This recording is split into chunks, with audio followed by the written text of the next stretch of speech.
Welcome fight fans to my channel. This is Johnny, and today we're going to be going over the statistics that nobody talks about when mentioning a potential fight between Tank Davis and Naoya Inoue.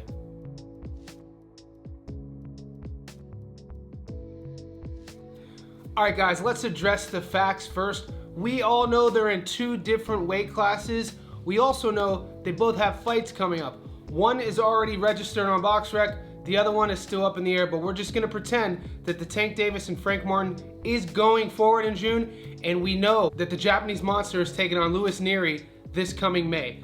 Also, I want to talk about weight divisions and weight classes real quick before we break these fighters down. To the boxing fans out there who might not be aware, Inoue is the world's #1 super bantamweight champion. He's undisputed at 122 pounds. He started his career at 108 pounds. He's worked his way up to 122. He does walk around at about 135, 140 I've heard. I've never met him in person, but that would be the standard for a fighter at his weight class. Super bantamweight, #1 in the world, Inoue. Tank Davis is the #1 in the world lightweight fighter. He weighs 135 pounds, and we know that his name has been linked to fighters from 140 all the way up to 54. So you'd have to think the Tank walks around somewhere in the upper 40s and he cuts weight to make 35. He seems pretty comfortable with 35.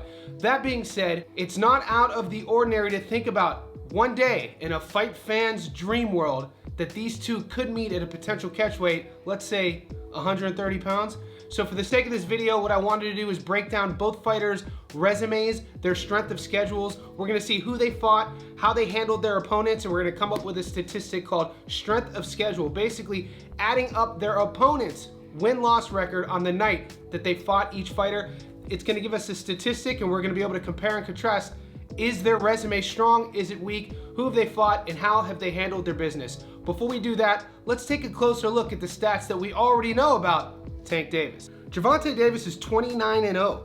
He has 27 knockouts, giving him a career 93% knockout to win ratio. He's currently ranked #1 in the world in the lightweight division. That's 135 pounds. He's 5'5" with a 67-inch reach.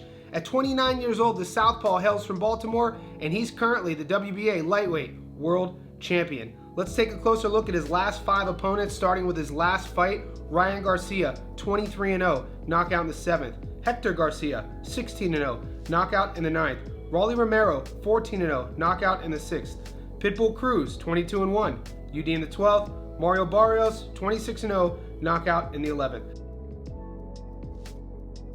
Let's grab our calculators. What we're gonna get is a statistic: 102 wins with only 1 loss, giving Tank Davis a 99% win-loss strength of schedule for his opponents over his last 5. He is 5-0 with 4 knockouts, and as time progresses, we saw what Pitbull Cruz did to Rolly Romero. That fight that Tank couldn't get him out of there and went to the decision, the only fight of his last 5 that he wasn't able to finish by knockout, is aging pretty gracefully. We know Team Izak Pitbull Cruz is begging for that rematch at 135, or he now has a belt at 140 that he could dangle in front of Team Tank and say, hey, come up to 140. But that doesn't do this narrative too good, because we want Tank to go down to fit our story. I want to see him fight the Japanese Monster. Now let's take a closer look at the Monster. Naoya Inoue is 26-0 with 23 knockouts. He has a career 88% knockout to win ratio. He's currently ranked #1 super bantamweight in the world. That's 122 pounds. He stands at 5'5" with a 67-inch reach.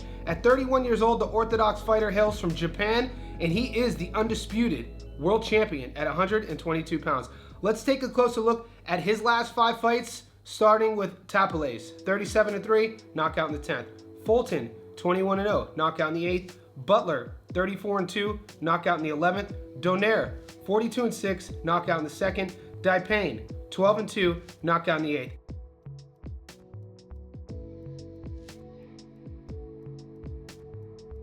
If we add all of his opponents up over the last 5, we'll get a statistic of 146 wins with 13 losses, giving Inoue an 88% strength of schedule over his last 5. He is 5-0 with 5 knockouts. Time is not on our side, guys, when we're looking at this potential matchup. In the lighter weight classes, especially at 122, he's already 31 years old. If this fight were to take place, I'm not pitching you guys on that it's going to. I'm just doing a bit of a fantastical super fan matchup. I'd love to see it take place, but a lot of things would have to happen. A lot of pieces would have to fall into place.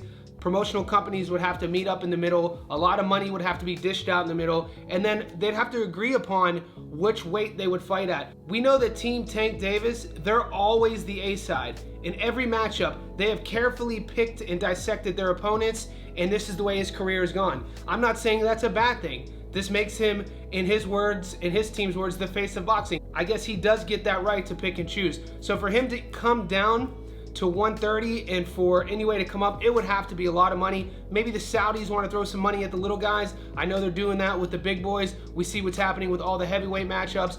What I want to really ask you guys though, if this were to take place, it would have to happen more sooner than later though, because as we get older with the lighter weight classes, that speed decreases, the reflexes decrease, you just lose a little bit of that pop that makes you so dynamic. And when you measure both fighters up side by side, 29 and 31, kind of similar. 5'5" cancels each other out. Similar reach cancels each other out. Look at their knockout to win ratio.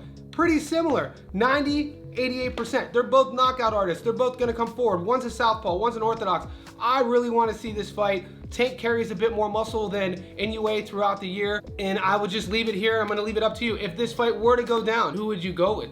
Would you go with the Monster, or would you go with Tank? Let me know in the comment section below.